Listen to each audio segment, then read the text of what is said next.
Fed chief under fire. Ben Bernanke going to have a rough time on Capitol Hill, potentially at his confirmation hearings on Thursday. Vermont Senator Bernie Sanders says he will not vote to reconfirm Bernanke to a second four-year term.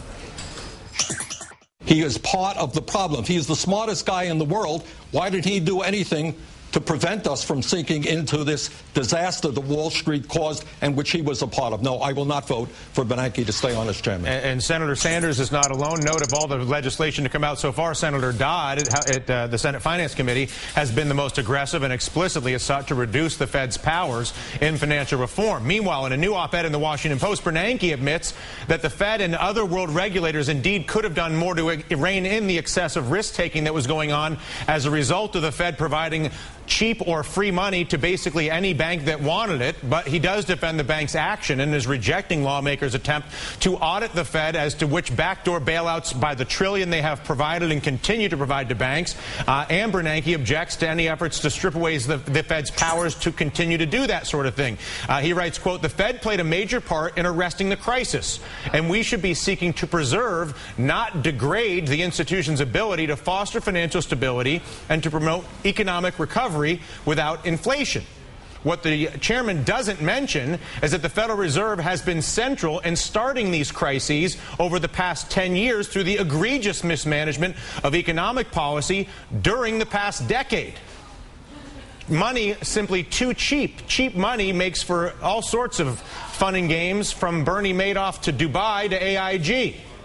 Meanwhile, back in 2005, at the height of the housing boom, again, banks making more money, the more money they lend. What's the best thing to lend to? Homeowners. Everybody wins, right? Good times. Bernanke dismissed economists' warnings about a possible collapse as a result of banks funneling money to try to collect those beautiful fees into our housing market. Take a listen to the Fed chief. It's a pretty unlikely possibility. We've never had a decline in house prices on a nationwide basis. So what I think is more likely is that house prices will slow, maybe stabilize, might slow consumption spending a bit. I don't think it's going to drive the economy too far from its full employment path, though. We all know the statistics. I won't recount them to you. It was slightly different. What about the subprime mortgage meltdown? Bernanke missed that one, too. Here's what he said in February of 2007. There's not much indication at this point that subprime mortgage issues have spread into the broader mortgage market, which still seems to be healthy, and the lending side of that still seems to be healthy. We welcome back to the morning meeting Senator Bernie Sanders. He's an independent from the state of Vermont. He says Bernanke indeed should go. Quite simply, Senator, why? He's part of the problem. The middle class in America is collapsing. We've seen incredible greed and recklessness and illegal behavior on Wall Street. This guy was running the ship, and he didn't see it, and he allowed it to happen.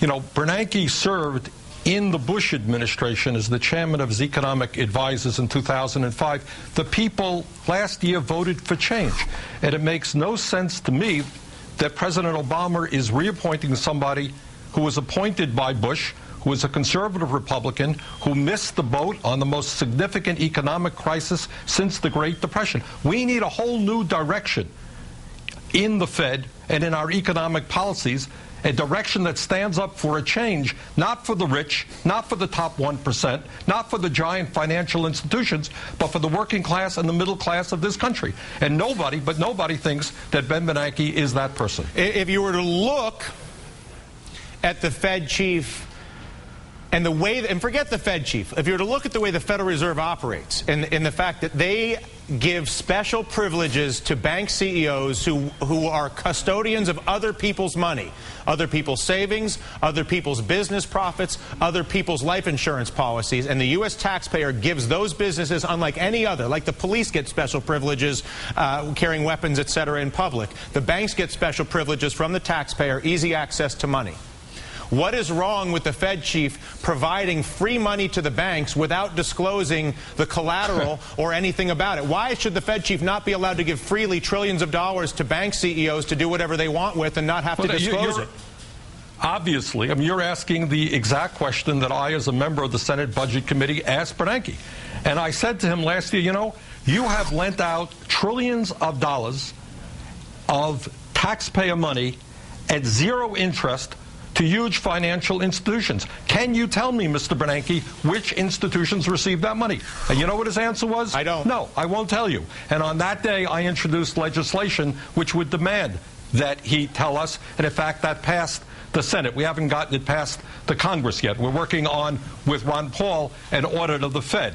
What we also have got to ask Mr. Bernanke is, if the taxpayers of this country have spent $700 billion bailing out Wall Street because they are too big to fail, why is it that 3 out of the 4 largest financial institutions today are bigger than they were before the bailout?